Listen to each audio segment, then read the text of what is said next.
आज हम लोग डिस्कस करेंगे कि किस तरीके से बोर्ड पेपर में आप लोग क्वेश्चन अटेम्प्ट करोगे, क्या क्या सावधानियां आपको बरतनी है, उस पर हम लोग फोकस करेंगे आज स्पेशली। सबसे पहले बेटा हम बात करेंगे आज सेक्शन ए की, ठीक है। सेक्शन ए कॉम्प्रिहेंशन पैसेज जो होता है, पहला क्वेश्चन आपका 12 मार्क्स का आएगा। पहला कॉम्प्रिहेंशन पैसेज जो आपका होगा ये फैक्चुअल भी हो सकता है, डिस्क्रिप्टिव हो सकता है और लिटरेरी हो सकता है। इसमें से कोई भी होता है। जनरली इसकी वर्ड लिमिट जो होती है 700 टू 750 वर्ड होती है। अब कॉम्प्रिहेंशन पैसेज सबसे ज्यादा टाइम टेकिंग क्वेश्चन होता है। अब आपको देखना ये है कि जो 15 मिनट आपको पेपर रीडिंग के लिए मिलता है उसको आप कैसे यूटिलाइज करोगे। तो कॉम्प्रिहेंशन पैसेज चूंकि लॉन्ग कंपोजिशन होते हैं, काफी लंबी वर्ड लिमिट होती है, तो इसके लिए आपको बहुत ही केयरफुल रहना है बेटा। सबसे बड़ी बात तो ये है कि 3 घंटे का टाइम इंग्लिश लिटरेचर के लिए कम पड़ जाता है। अगर सिंगल सेकंड भी आप वेस्ट करोगे तो कोई ना कोई क्वेश्चन आपका सफर कर जाएगा और पेपर पूरा अटेम्प्ट नहीं कर पाओगे आप। इसलिए सबसे पहली बात ये, से 15 मिनट जो रीडिंग टाइम मिल रहा है आपको, आप उसको कॉम्प्रिहेंशन पैसेज में यूटिलाइज करिए। पहला पैसेज आप जाइए, पहले पैसेज पढ़ने की कोई जरूरत नहीं आपको। ये नहीं, बहुत बच्चे क्या करते हैं, आधे घंटे बैठ के पैसेज पढ़ेंगे, फिर क्वेश्चन पे जाएंगे, फिर उसका आंसर देंगे। ये बहुत लॉन्ग टाइम प्रोसेस हो जाता है। सीधा आप क्वेश्चन पे जाइए, पैसेज से रिलेटेड क्वेश्चन देखिए और फिर आप जाइए पैसेज पे, वहां से आंसर को सेलेक्ट करिए। कभी कभी क्या होता है आप आंसर नहीं ढूंढ पाते हो, तो उससे रिलेटेड जो भी लाइन आपको अगर मिलती है पैसेज में तो उसको लिख दो, लेकिन आपको ब्लैंक नहीं छोड़ना है। एक तो ये चीज हो गई। पहले आप क्वेश्चन पे जाइए, फिर आप पैसेज पे जाइए, फिर उसके क्वेश्चन के आंसर उसे ढूंढ करके लिखने की कोशिश करिए। उसके बाद आपको करना क्या है, जो सबसे बड़ा ब्लंडर आप लोग करते हो एग्जाम के दौरान, वो नहीं करना है आपको। ये है, सपोज दैट किसी भी क्वेश्चन में 4 ऑप्शन दिए हैं, ए बी सी डी। अब ए बी सी डी में से सपोज दैट ऑप्शन सी सही है, तो बच्चे क्या करते हैं, क्वेश्चन नंबर 2 ऑप्शन सी लिख देते हैं। That is the wrong process. आपको ऑप्शन नहीं लिखना है, आपको पूरा आंसर लिखना है।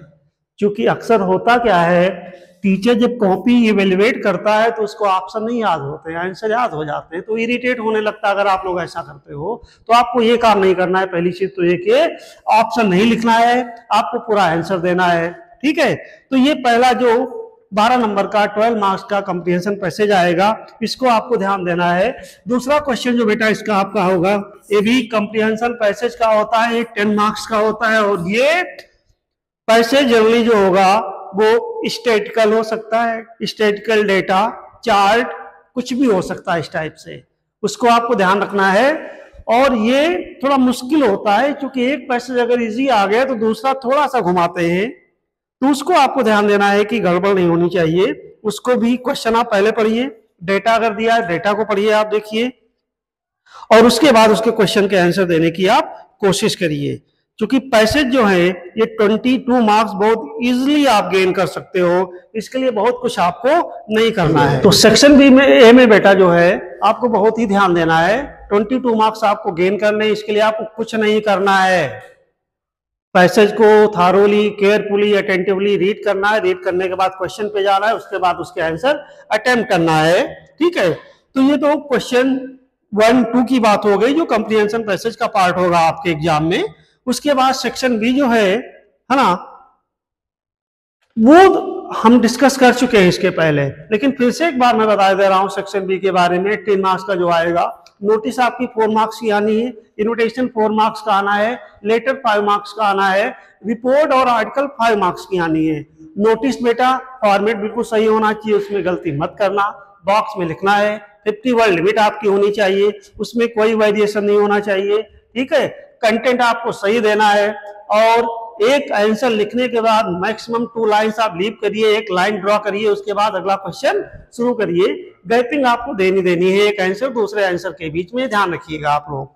उसके बाद लेटर जो है वो भी 2 टाइप के आने हैं, एक जॉब लेटर है, एक एडिटर है। दोनों में ध्यान देना है आपको, कौन सा आप अटेम्प्ट कर रहे हो, जॉब कर रहे हो या एडिटर कर रहे हो, ठीक है। ये सब चीजें मैं बता चुका हूँ, डिस्कस भी कर चुका हूँ। आपके पास सैंपल पेपर होंगे, बहुत सारा मैटर होगा, स्कूल की कॉपी में भी चीजें कराई गई हैं, फॉर्मेट देख लो, एक दो एग्जाम्पल इसके कर लो आप लोग रिपोर्ट लेटर के।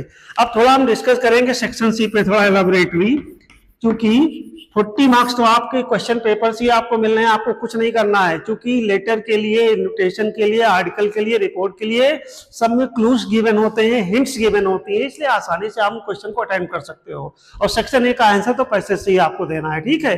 एक दो क्वेश्चन जरूर ऐसे आते हैं सेक्शन ए में जिनके आंसर हो सकता है आपको ना मिले, क्योंकि वो अंडरस्टैंडिंग बेस्ड होते हैं, उनको आपको अपने अंडरस्टैंडिंग के आधार पर आंसर करना होगा।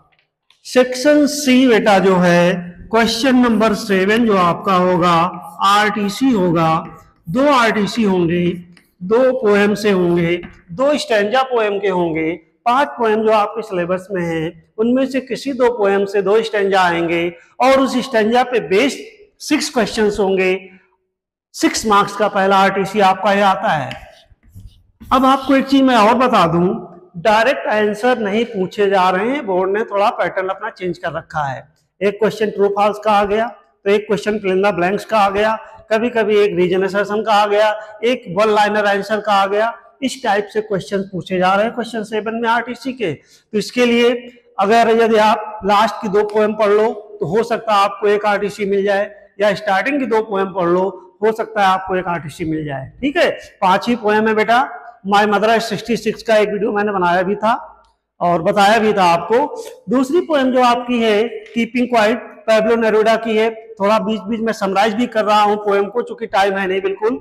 सेकंड पोएम जो पैब्लो नेरूदा की है ना, कीपिंग क्वाइट, एक्चुअली इसमें इंट्रोस्पेक्शन और रेट्रोस्पेक्शन की बात करता है पोएट। और पोएट कहता है इसमें एक्चुअली आज का जो वर्ड है, जो मॉडर्न वर्ड है, बहुत ही हसल बसल है, ह्यू एंड क्राई है, आदमी स्केयर्ड है, कहीं से सिक्योरिटी नहीं है ना। क्योंकि सेकेंड वर्ल्ड वॉर जब हुआ उसके बाद की दुनिया में बहुत अनस्टेबिलिटी आ गई, ह्यूमैनिटी खत्म हो चुकी थी, बिल्कुल मानवता बची नहीं थी दुनिया में। पोएट लोगों ने उसके लिए अपना काम प्रयास करना चालू किया। तो पैब्लो नेरूदा भी यही कहना चाहते हैं इस पोएम में। वो कहते ये हैं कि आज के भागम भाग जिंदगी में इंसान के पास टाइम ही नहीं है कि अपना वो इंट्रोस्पेक्शन करे, कि अपना वो रेट्रोस्पेक्शन करे, क्योंकि कीपिंग क्वाइट का थीम यही है, introspection and retrospection. Introspection self evaluation. इंसान इतना ज्यादा डिफॉरेस्टेशन कर रखा है, green war, war with gas, war with fire, victory with no survivor. बहुत इंपॉर्टेंट लाइन है, अक्सर स्टैंजा बोर्ड में पूछ लिया जाता है। Green war, war with gas, war with fire, victory with no survivor. Poet का कहने का मतलब ये है कि जब तक मैं 1 to 12 काउंट करता हूं तब तक हम किसी भी लैंग्वेज में बात नहीं करेंगे, हम लोग कीप साइलेंस रहेंगे, बातचीत नहीं करेंगे। पोएट का कहने का मतलब कहीं तक ये है कि 1 to 12 अगर हम काउंट कर रहे हैं उस समय पूरी ह्यूमैनिटी न्यूट्रल हो जाए, पूरे अर्थ पर कोई ह्यूमन एक्टिविटीज ना हो, ये अपने आप में एक स्ट्रेंज मोमेंट होगा अगर ऐसा हो जाएगा। पोएट का कहने का मतलब क्या है? 1 to 12 क्या सिंबलाइज करता है? अगर हम क्लॉक में देखते हैं, घड़ी में देखते हैं तो 12 नंबर होते हैं। 12 से वो जो है नीडल स्टार्ट होती है, फिर 12 पे जाकर के रुकती है। तो बेटा है क्या ये? 1 to 12 अगर हम देखें तो एक साल में 12 महीने भी होते हैं, जोड़े साइन भी 12 होती हैं, 12 घंटे भी होते हैं। इस तरीके से अगर पोएट हमसे ये तो नहीं कहेगा 12 घंटे के लिए आप साइलेंस हो जाओ, ये भी नहीं कहेगा 12 महीने के लिए आप शांत हो जाओ। उसका सिर्फ कहने का मतलब ये है कि अगर यहां से निडल चल रही है तो घूम करके कहां जा रही है, यहीं पे पहुंच रही है। पोएट बात करता है वननेस की। किसकी बात करता है बेटा? वननेस की, यूनाइटेड की, यानी पूरी दुनिया के लोग एक हो जाए, यूनिटी आ जाए। जो युद्ध चल रहे हैं, मार काट चल रही है, पोल्यूशन है, डिफॉरेस्टेशन है, बहुत सारी चीजें जो हैं, जो इंसान नेचर को विनाश कर रहा है, उसको रोकने की बात पोएट यहाँ पर करता है, वननेस की बात करता है। और कहता है अगर हम किसी भी लैंग्वेज में बात नहीं करेंगे, कहता है कि चलो आओ एक पल के लिए हम किसी लैंग्वेज में एक दूसरे से बात न करें, अपनी सारी एक्टिविटीज को बंद कर दें।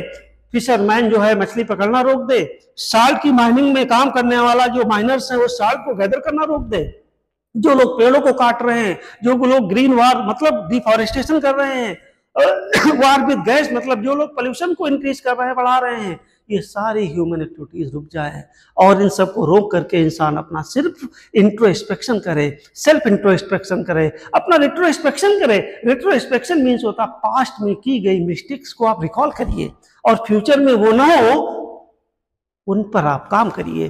तो यहाँ पर रिट्रोस्पेक्शन और इंट्रोस्पेक्शन की बात पोएट करता है इस पोएम में, ठीक है बेटा।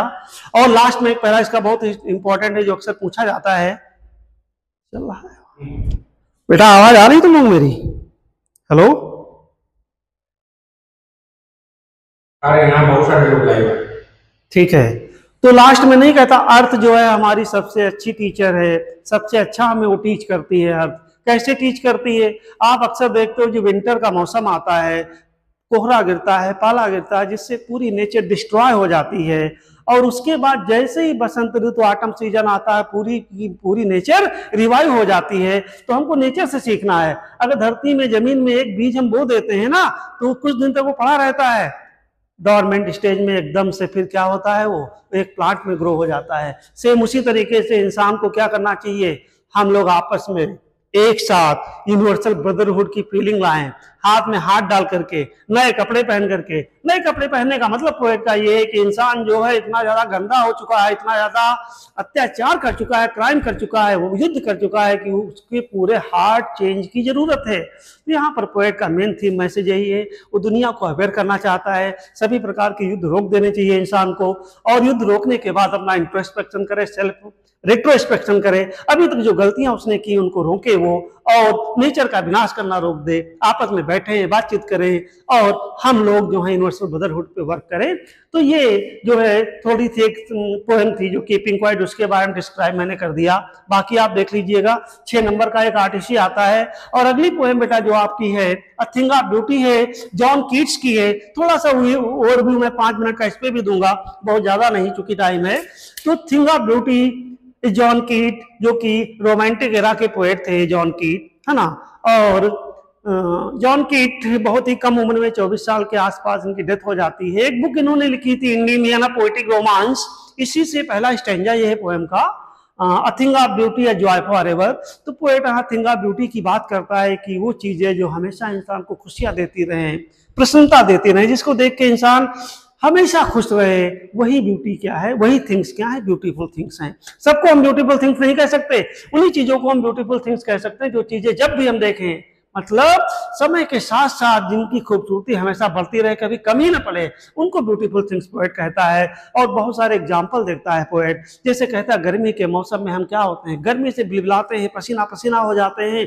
और जैसे पेड़ों के झुंड को देखते हैं, किसी बगीचे में जाते हैं, पेड़ की छाया के नीचे बैठते हैं, एकदम से सुकून मिलता है, शांति मिलती है। और क्या होता है, जब सुकून मिलता है, शांति मिलती है, शीतलता मिलती है, कोल्डनेस की फीलिंग आती है, पेड़ की छाया में हम लेट जाते हैं और बढ़िया सी अच्छी सी नींद आती है, अच्छे स्वीट स्वीट ड्रीम देखते हैं। तो कब होता है, जब पहली चीज हम पेड़ की छाया के नीचे गए, छाया मिली, हमारी गर्मी दूर हुई, बॉडी को हमारे रिलैक्स हुआ, हमको नींद आई तो अच्छे अच्छे सपने हम देख रहे हैं। तो पोएट यहाँ पर इसको भी क्या कहता है, पेड़ की छांव को ब्यूटीफुल थिंग्स कहता है। इस तरीके से पोएट और आगे कहता है, ये दुनिया जो है यहाँ अच्छे लोगों की बहुत कमी हो गई है ना, अच्छे लोग बचे नहीं हैं और मक्कार ज्यादा बढ़ चुके हैं, 420 लोग ज्यादा हैं। और पोएट कहता है चारों तरफ अंधकार है, डार्कनेस है, ग्लूम है, कहीं पर भी कोई होप नहीं इंसान के अंदर है। जब पूरी दुनिया चारों तरफ से अंधकार से भरी हुई, डार्कनेस से भरी हुई, ग्लूम से भरी हुई है, और फिर भी पोएट कहता है नेचर की कुछ ऐसी चीजें हैं जो हमारे दिल और दिमाग पर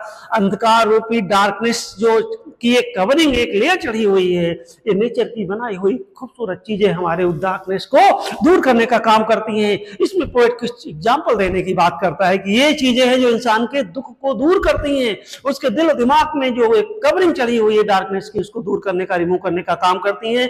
पोएट एग्जाम्पल देते, जैसे सन है, सनलाइट है, मून है ना बेटा। कुछ क्वेश्चन आंसर पूछ लिया जाता है बोर्ड में, पोएट ने कौन कौन सी ब्यूटीफुल थिंग्स की बात की है अ थिंग ऑफ ब्यूटी में, तो सनलाइट है, मून है, हरे भरे पेड़ पौधे हैं, बहती हुई नदियों की धाराएं हैं, जंगल हैं, जंगल में खिलने वाले मस्क रोजेज हैं, ग्रेट लोग हैं, महान लोग हैं जो मर के चले गए, जिनकी महान कहानियां हैं, स्टोरीज हैं, जिन्होंने अपने देश के लिए, अपनी सोसाइटी के लिए, अपनी कंट्री के लिए अपने आप को सेक्रीफाई कर दिया, उनको भी पोएट क्या कहता है, थिंग ऑफ ब्यूटी कहता है ना।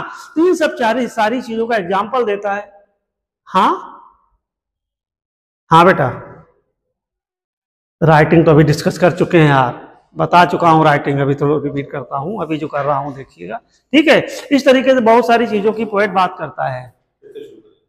तो अब थिंग ऑफ ब्यूटी में ना, जैसे मस्क रोजेस कर दिया, टेल ऑफ द टेल बता दिया बहुत से महापुरुषों की, फिर कहता है ये सब कुदरत के द्वारा दी गई ऐसा इमॉर्टल ड्रिंक्स हैं, जैसे ऊपर से गॉड क्या कर रहा है, अमृत की बारिश कर रहा हो। तो नेचर की ब्यूटी वाली चीजें जो हैं ये क्या है, ये नेचर के द्वारा दी गई अमृत के रूपी हैं, अमृत के समान हैं, जो इंसान जिनके द्वारा खुशियां गेन करता है। और ये ब्यूटीफुल चीजें जो हमेशा उसके लाइफ में आगे उसको खुशियां देने का काम करती है। तो थोड़ी सी समरी मैंने दे दिया इसकी थिंग ऑफ ब्यूटी की। उसके बाद एक पोएम ऑन जेनिफर टाइगर है बेटा, लास्ट पोएम, इसको भी 2 मिनट में हम देखते हैं, ठीक है। On Jennifer tiger Antony rich की है, और इसमें कि दिखाया ये गया है कि किस तरीके से जो सोसाइटी है, जो मेल डोमिनेटिंग सोसाइटी है, उस मेल डोमिनेटिंग सोसाइटी में एक वुमेन की कंडीशन क्या है, एक वुमेन जो है अपनी कंडीशंस को किस तरीके से एक्सप्रेस करती है। यहाँ ऑन जेनिफर की बात होती है। ऑन जेनिफर जो है वो एक पैनल है, फैब्रिक पे एक टाइगर की एम्ब्रॉयडरी कर रही होती हैं। एक्चुअली जो फैब्रिक है उसका जो बैकग्राउंड रखा गया है ग्रीन कलर का रखा गया है, कारण क्योंकि टाइगर जो है ग्रीन फॉरेस्ट का रहने वाला है, इसलिए उसका बैकअप जो है, बैकग्राउंड जो है ग्रीन कलर का दिखाया गया है। और उसकी जो स्ट्रिप्स हैं टाइगर की जो एम्ब्रॉयडरी कर रही है ऑन जेनिफर, वो जो है येलोइश दिखाई गई है, लाइट येलोइश कलर की। और जिस निडल से वो कर रही हैं वो निडल आइवोरी की बनी हुई है, हाथी के दांत की बनी हुई है। एक्चुअली आइवोरी की जो निडल होती है बहुत हल्की मानी जाती है, बहुत लाइट वेटेड मानी जाती है, उसको वो एम्ब्रॉयडरी कर रही हैं। अब एक्चुअली टाइगर जो है किस चीज का सिंबल है, क्वेश्चन बनता है। वो टाइगर फियरलेस है, बोल्ड है, वो निडर है, किसी से डरता नहीं है। और उसकी जो पेंटिंग, उसकी जो एम्ब्रॉयडरी जेनिफर कर रही हैं, तो उसके दोनों आगे के पैर हवा में हैं, जंपिंग स्टेज में उसको दिखाया गया है टाइगर को। अब आंट जेनिफर टाइगर की एम्ब्रॉयडरी कर रही है। टाइगर क्या है, फियरलेस है, बोल्ड है, वो किसी से डरता नहीं है। दूसरी तरफ इसका कॉन्ट्रेरी व्यू जो दिखाया गया है पोएम का, वो आंट जेनिफर का खुद है, जो कि बहुत डरी हुई हैं, सहमी हुई हैं। वो हमेशा डरी रहती हैं, सहमी रहती हैं अपने हस्बैंड से। हालांकि एम्ब्रॉयडरी उनकी हॉबी है, but she can not pursue her hobby due to fear of her husband. अपने हस्बैंड के डर के मारे वो अपनी हॉबीज को परस्यू नहीं कर पा रही हैं, क्योंकि उनको लगता है कि इस मेल डोमिनेटिंग सोसाइटी में उनका हस्बैंड जो है पता नहीं किधर से आ जाए, उनको डांटे, उनको स्कोल्ड करे कि तुम अपनी हॉबी को क्यों कर रही हो। इसी डर के मारे जब वो आइवोरी की बनी हुई निडल को फैब्रिक के ऊपर एम्ब्रॉयडरी करती हैं तो उनकी उंगलियां कांपने लगती हैं, वो डर के मारे कांपने लगती हैं, और वो हल्की वेट वाली निडल भी उनसे खींची नहीं जाती है। इस तरीके से इतना वो डरी हुई हैं, सहमी हुई हैं। अब उसके पीछे वो रीजन बताती हैं कि उनके रिंग पर, उनकी फिंगर पर एक रिंग है, जो रिंग क्या कौन सी है, वेडिंग रिंग है, शादी में जो अंकल ने उनको पहनाया था आंट जेनिफर को, उस रिंग के बोझ के नीचे वो दबी हुई है। तो शायद वो बोझ उनका तभी खत्म होगा जब उनकी डेथ हो जाएगी। उसी डेथ के साथ साथ वो उनका बर्डन भी खत्म हो जाएगा। और मरने के बाद जब भी उनकी एम्ब्रॉयडरी को कोई देखेगा तो क्या सोचेगा, हर इंसान यही सोचेगा आंट जेनिफर जो थी वो भी टाइगर की तरीके से फियरलेस, बोल्ड लाइफ बिताना चाहती थी। लेकिन है क्या, इसका जस्ट उल्टा दिखाया गया है इस पोएम में। एक ये समरी मैंने बता दी। एक पोएम और बची है बेटा, अ रोड साइड स्टैंड, उसको भी 2 मिनट में मैं समराइज करता हूँ, ठीक है। A roadside stand Robert Frost की पोएम है, जो कि अमेरिकन पोएट थे, एक ऐसे पोएट जिनको 4 टाइम पुलिट्जर प्राइज मिला हुआ है। रॉबर्ट फ्रोस्ट को आप 9-10 से पढ़ते आ रहे हो, रोड नॉट टेकन इनको पढ़ा, snow, fire and ice, snow and dust पढ़ा, वही रॉबर्ट फ्रोस्ट हैं रोड साइड स्टैंड के। और रोड साइड स्टैंड का मतलब है कि रोड के किनारे, हाईवेज के किनारे आप देखते हो ओमटी में ट्रैक्टर डाल करके, छप्पर डाल करके जो छोटी मोटी दुकानें लगी रहती हैं, उनकी बात यहाँ पर पोएट करता है। पोएट बात कर रहा है उन गांव के विलेजर्स की, उन पुअर लोगों की जो बेचारे बहुत गरीब हैं, सड़क के किनारे आकर के अपनी दुकानें लगा लेते हैं, इस उम्मीद से कि शहर से निकलने वाला जो ट्रैफिक है, चमचमाती गाड़ियां, लग्जरीज गाड़ियों में बैठे हुए अमीर लोग उनके सामान को कुछ खरीदेंगे, इसी तरीके से शहर का पैसा भी कुछ उनके पास आ जाएगा। इस हसरत से वो लोग दुकान खोल करके बैठे हुए हैं रोड के किनारे, रोड साइड स्टैंड, यानी बहुत ही दीनहीन हालत में, मिजरेबल और पीटीएपल कंडीशंस में वो बैठे हुए हैं और रोड की तरफ टकटकी लगाए रहते हैं कि काश कोई गाड़ी रुकेगी, उनका सामान खरीदेगी। लेकिन वो शहर से निकलने वाली गाड़ियां, जो पॉलिश ट्रैफिक है, पॉलिश ट्रैफिक बेटा एक बार क्वेश्चन पूछा गया है, ट्रांसपोर्ट एपिथेटिक्स में है, पोएटिक डिवाइस। तो पोएट जो है यहाँ पे डिस्क्राइब कर रहा है कि वो गांव वाले लोग जो हैं उनकी आंखों में सपने बहुत बड़े बड़े हैं, बिल्कुल वैसे ही जैसे कि हिंदी मूवीज में दिखाया जाता है। बहुत गरीब हीरो होता है, एकदम से उसको अमीर दिखा दिया जाता है। उनको भी लगता है उनकी भी लाइफ ऐसे एकदम बदल जाएगी एक दिन। उसके पीछे वो रीजन देते हैं कि जो पॉलिटिशियन हैं, जो ब्यूरोक्रेट्स हैं, है ना, ये सब उनको आश्वासन देते हैं अपनी जमीनें इनको बेच दो और वो कहीं शहर में ले जाकर के बसाएंगे, बढ़िया सिनेमा हॉल होगा वहां पर, वो लाइफ एंजॉय करेंगे। इस तरीके से उनको सपने दिखाए जाते हैं, लेकिन उनके सपने सपने ही रह जाते हैं। किस तरीके से अपनी लाइफ को जीते हैं बेचारे, और दुकान लगा करके घर घर में बने हुए होममेड आइटम्स को सेल करते हैं वहां पर दुकान पर बैठ करके। और गलती से कोई गाड़ी रुकती भी है तो उनकी आंखों में चमक आ जाती, शायद कोई सामान उनका ले लेगा, लेकिन ऐसा कुछ नहीं होता है। वो लोग रुकते हैं तो सिर्फ इसलिए रुकते हैं, वो डायरेक्शन जानने के लिए रुकते हैं, अपने डेस्टिनेशन को जानने के लिए रुकते हैं। या किसी की गाड़ी में पेट्रोल नहीं होता है तो ये जानना चाहते हैं कि पेट्रोल मिलेगा या नहीं मिलेगा, या कोई नेचर की ब्यूटी को देखने के लिए वहां पर रुकते हैं। और वहां पर ये दो साइन लगे हैं, एन और एस का, नॉर्थ और साउथ का, जो कि गलत डायरेक्शन को इंडिकेट करते हैं। इसकी वजह से शायद कुछ लोग वहां पर रुक जाते हैं, लेकिन उनकी हालत पर, उनकी मिजरेबल, उनकी पीटिएबल कंडीशन पर कोई ध्यान नहीं देता है। वो यहाँ पर विलेजर्स की पुअर कंडीशंस को डिस्क्राइब किया गया है। और बेटा एक चीज बता दें, पोएम थी, 5 पोएम को मैंने समराइज कर दिया, ठीक है, 2-2 मिनट में एक समरी दे दी, एक ओवरव्यू मैंने दे दिया। अब जब भी क्वेश्चन जो बनेगा, अब क्वेश्चन जो है सिंगल चैप्टर से नहीं आता है, पहली चीज तो एक ही है। 2 पोएम को मिला करके, जैसे दे दिया गया, आंट जेनिफर में एक लेडी की बात की गई है, माय मदर में एक लेडी की बात की गई है, और दोनों लेडीज को कंपैरिजन करने के लिए दे दिया गया, दोनों की क्वालिटीज के बारे में, दोनों पोएम को कंपेयर करने के लिए दे दिया गया। तो क्वेश्चन जो बन रहे हैं पैरेलल क्वेश्चन आ रहे हैं, इस टाइप से डायरेक्ट क्वेश्चन नहीं आ रहे हैं। तो लॉन्ग क्वेश्चन हो चाहे शॉर्ट क्वेश्चन हो, आपको ध्यान देना होगा। और ये बात मैं सेक्शन सी आरटीसी की कर रहा था बेटा। क्वेश्चन नंबर 7 जो होगा ये पोएम का होगा, कोई 2 आरटीसी आएंगे, एक आरटीसी आपको अटेम्प्ट करना होगा। क्वेश्चन नंबर जो 8 आपका आएगा ये फिर आरटीसी होगा, ये आरटीसी आपका विस्टास से आएगा, है ना, विस्टास से 4 नंबर का होगा। विस्टास में 3rd लेवल है आपका, है ना, टाइगर किंग है, journey to the end of the earth है, द एनिमी है, और on the face of it है, मेमोरीज ऑफ चाइल्डहुड। ये क्वेश्चंस हैं। मेमोरीज ऑफ चाइल्डहुड बहुत इंपॉर्टेंट है बेटा, बहुत ही इंपॉर्टेंट चैप्टर है। इसको जिटकलाशा और बामा की स्टोरी बिल्कुल पढ़िएगा, क्योंकि डिस्क्रिमिनेशन पे है, कास्टिज्म पे है, क्वेश्चन अक्सर इससे बनता है, मार्जिनलाइज सोसाइटी से दोनों बिलोंग करती हैं। तो इसको ध्यान दीजिएगा इस चैप्टर को, इसमें विस्टास का सबसे इंपॉर्टेंट चैप्टर जो है। और स्टार्टिंग के अगर 2-3 चैप्टर आप पढ़ लोगे, मेमोरीज ऑफ चाइल्डहुड पढ़ लोगे, तो 100% मैं गारंटी देता हूं आपको आरटीसी भी मिल जाएगा 2 नंबर का, एक शॉर्ट क्वेश्चन आता है, 2 आते हैं वो भी मिल जाएंगे, और लॉन्ग क्वेश्चन 5 नंबर का आता है वो भी आपको मिल जाएगा, अगर इन चैप्टर को आप फोकस कर लोगे थोड़ा सा, ठीक है। और उसके बाद क्वेश्चन नंबर 9 है, फिर ये भी बेटा आरटीसी होगा, 2 आरटीसी होंगे, कोई एक करना होगा, ये फ्लेमिंगो के चैप्टर से होगा, है ना। अब फ्लेमिंगो की बात अगर हम करें तो इसमें बहुत ज्यादा अगर नहीं आप पढ़ पा रहे हो तो 1 to 5 चैप्टर तो आप पढ़ ही लो। द लास्ट लेसन है, लास्ट स्प्रिंग है, डीप वाटर है, राइट ट्रैप है, इंडिगो है, ये 4-5 चैप्टर अगर आप शुरू के पढ़ ले रहे हो स्टार्टिंग के, तो आई थिंक आपको आरटीसी भी मिलेगा, लॉन्ग आंसर भी मिल जाएगा, शॉर्ट आंसर भी मिल जाएंगे, ठीक है। और जो हमारे मेरिटोरियस बच्चे हैं 90 एबव वाले, उनको सब पढ़ना है, कुछ स्किप नहीं करना है। लेकिन जिनको डाउट है कि मैं कैसे नंबर ला पाऊंगा, तो अगर बहुत ज्यादा वो नहीं कर पा रहे तो इतना तो कम से कम कर ही सकते हैं, स्टार्टिंग के चैप्टर तो पढ़ ही सकते हैं, है ना। और इसका एक लास्ट चैप्टर है गोइंग प्लेसेस, है ना, ये भी थोड़ा इंपॉर्टेंट चैप्टर है, इसको भी देख लीजिएगा। डेनी केजी वगैरह का जो बात हुई इसमें ना, दोस्त जेंसी और सोफी जो हैं किस तरीके से वो उसमें फुटबॉल जो उनका आइडियल है उसकी बात करते हैं, ठीक है। तो वो देख लीजिएगा। क्वेश्चन नंबर 9 जो फ्लेमिंगो का, ये भी 6 नंबर का आरटीसी आएगा, यानी टोटल आरटीसी जो आ रहा है 16 मार्क्स का आएगा लिटरेचर में, और सब 1 मार्क्स के क्वेश्चन होंगे। इनको एमसीक्यू आप नहीं कह सकते, क्योंकि 4 ऑप्शन में नहीं होंगे ये, किसी में ट्रू फॉल्स होगा, किसी में लाइन कंप्लीशन होगा, है ना, किसी में फिल इन द ब्लैंक्स होगा, किसी में रीजन असर्शन होगा, डिफरेंट टाइप के क्वेश्चन आएंगे इसमें, ठीक है बेटा। अब उसके बाद लॉन्ग क्वेश्चन की हम बात करेंगे। मैंने कहा कि एक क्वेश्चन फ्लेमिंगो से होगा और एक क्वेश्चन जो होगा आपका लॉन्ग वो होगा विस्टास से। फ्लेमिंगो में पोइट्री से भी हो सकता है और स्टोरी से भी हो सकता है, दोनों को मिक्स करके एक पैरेलल क्वेश्चन बनाया जा सकता है ना।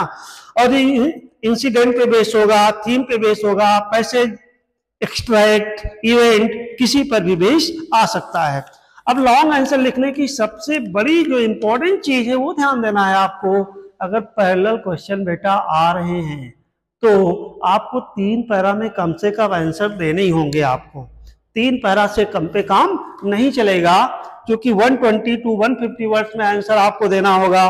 और अगर यदि आप चाहो कि कोई क्वेश्चन आपको बहुत ज्यादा आ रहा है, उसका आंसर आप बहुत इलाबोरेट कर रहे हो, तो अगला क्वेश्चन आपका सफर कर जाएगा। क्योंकि लिटरेचर का पेपर है, इंग्लिश कोर का बहुत लेंदी पेपर आता है बेटा, बार बार कह रहे हैं टाइम बिल्कुल वेस्टेज मत करिएगा, अदरवाइज पेपर आपका छूट जाएगा। और क्वेश्चन छूटने का मतलब कि नुकसान आपका होना है। इसलिए मैं चाहता हूं कोई क्वेश्चन आपका ना छूटे, कोई आंसर आपको नहीं आ रहा है एग्जैक्टली, तो आपको उस चैप्टर से रिलेटेड अगर कुछ चीजें आ रही, कंटेंट में कुछ समरी आ रही, स्टोरी पता है, तो वो आप लिख दो, लेकिन क्वेश्चन छोड़ना नहीं है आपको। ये चीज ध्यान दीजिएगा, ठीक है। अब जैसे यहाँ पे एक क्वेश्चन है लॉन्ग, मैं पढ़ता हूं, जरा ध्यान दीजिएगा। Imagine you are Pablo Neruda, the poet of keeping quiet, what advice might you offer to Robert Frost. अब यहाँ पे आप पैब्लो नेरुडा हो, आपको रॉबर्ट फ्रोस्ट को एक लेटर लिखना है और उनको एडवाइस देना है ना। अब क्या एडवाइस दोगे? अभी मैंने पोएम में जैसे बताया था, पैब्लो नेरुडा कीपिंग क्वाइट में किसकी बात करते हैं? कीप साइलेंस की बात करते हैं। कहते हैं जब तक हम 1 to 12 काउंट करेंगे तब तक सब शांत हो जाएंगे, कोई एक्टिविटी नहीं करेंगे। और रॉबर्ट फ्रोस्ट किसकी बात करते हैं? रॉबर्ट फ्रोस्ट बात कर रहे हैं गांव के गरीब लोगों की जो दुकान लगाए हैं रोड के किनारे। ऐसे कंपैरिजन के पहले क्वेश्चन बनेंगे बेटा, ठीक है। अब इस टाइप के क्वेश्चन में आप क्या कर सकते हो, हिंट भी दी हुई कि आप ऐसे स्टार्ट कर सकते हो लॉन्ग आंसर्स को। कभी कभी डायरी एंट्री के फॉर्मेट में लॉन्ग आंसर आ रहा है बेटा। दूसरा, मॉर्निंग असेंबली स्कूल में स्पीच देना है आपको, सपोज दैट द एनिमी से आ गया, डॉक्टर सड़ाओ से आ गया कि आप डॉक्टर सड़ाओ हो, है ना। आपने जो है POW प्रिजनर ऑफ वार को बचाया, उसको कैसे सही किया और उसके बाद कैसे उसको एस्केप करने में मदद की, आपको अपने स्कूल की मॉर्निंग असेंबली में स्पीच देनी है, ठीक है। तो आप क्या करोगे? तो उस चैप्टर से रिलेटेड आपको स्पीच देनी होगी। तो लॉन्ग आंसर इस टाइप से बेटा आ रहे हैं, इनको 3 पैरा में आपको लिखना होगा, ठीक है। शॉर्ट आंसर 40 to 50 वर्ड्स में आएंगे। 5 क्वेश्चन आपके फ्लेमिंगो से होंगे, है ना, फ्लेमिंगो पोएम से मिला करके होंगे। 2 शॉर्ट क्वेश्चन आपके विस्टास से होंगे, 2-2 मार्क्स के, ठीक है। तो 40 मार्क्स की लिटरेचर जो होगी इस पे थोड़ा आपको फोकस करना है। बाकी 40 मार्क्स जो है सेक्शन ए और बी का जो है आसानी से आप गेन कर लोगे। सेक्शन बी का मैं फिर बता रहा हूँ, एक वीडियो मैंने बनाया था इसके पहले, आप उसको देख लीजिएगा जिसको डाउट है। और ज्यादा डाउट है तो